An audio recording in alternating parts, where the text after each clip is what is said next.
I was only 10 years old. I had a happy childhood in Mexico with my family and friends. I lived in Veracruz, Mexico, which is a state by the Gulf of Mexico.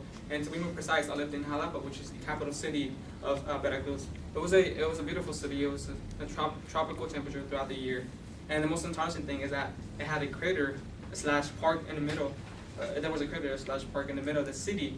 And then according to the legend, it had boiling water, and then someday that the crater would erupt, it would completely wipe out the city. But we didn't worry about that. I mean, we had other problems to worry about.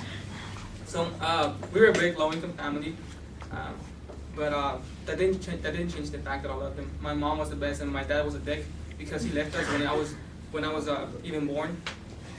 I had the best friends, and I like to think that I was a smart kid back then. And now I don't know what happened. It just changed. I enjoyed going to school, especially when we played soccer during recess. And we had a rocky field, and it only had grass in certain parts of it. And we tried avoiding those parts because we wanted the grass to spread to the rest of the field. And it had a rusted steel goal and no net at all. But still, we thought it was the best soccer field, and we thought we were the best soccer players in the world. And just like their field, my house wasn't also the best. There were 13 of us. 4 rooms, 1 kitchen, 2 windows facing outside, 2 bathrooms at the back, and a hallway connecting all those things, and a wooden door that anyone could have jumped and gotten into our house. We were glad we had a place to stay at.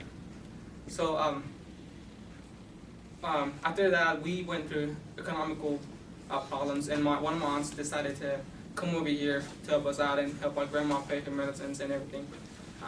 And then a couple of years later, my grandma got an infection on her foot.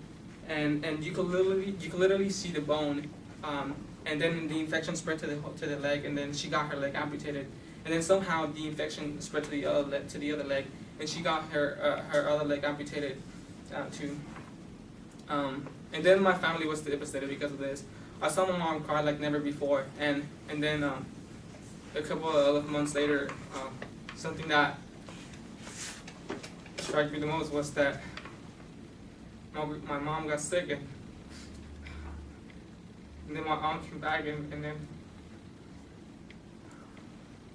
my mom passed away.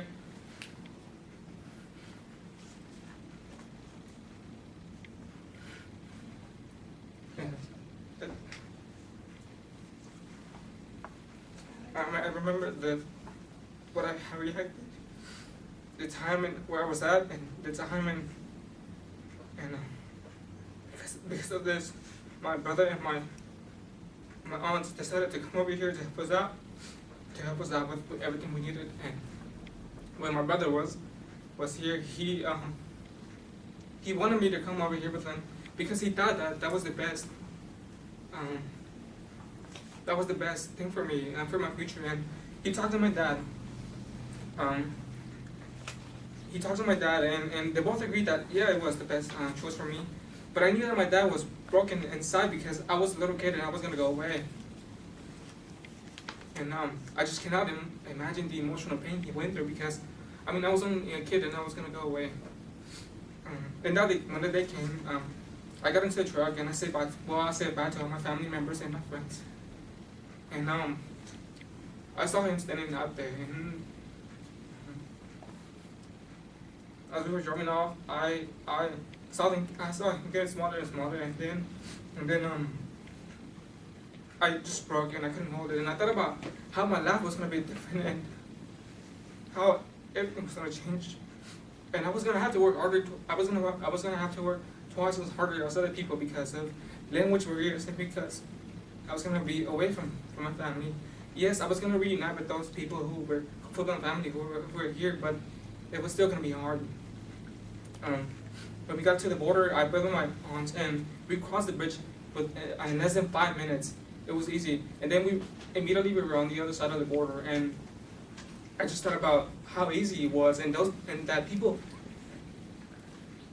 also leave families behind, and also, but they promise that they're gonna help them out economically, and I also thought about those people who died while trying to cross the river, or they drowned while trying to cross the river, or they died because of the intense heat of the desert, or the border patrol shoots them, and I thought about the families back home that they never received a phone call because they died and couldn't make it. And what made me stronger was the fact that my story was nothing compared to other people's stories, because other people went through harder things and they made it through. And if they made it, I was gonna make it. I was gonna make it too. And I was also glad that I didn't have to risk my life to come over here. And I was gonna take that opportunity that I was given for those people who died and couldn't make it here for any reason. I was gonna take that opportunity to make something positive out of it, to make my family proud, but most importantly, to make my mom in heaven proud. Thank you.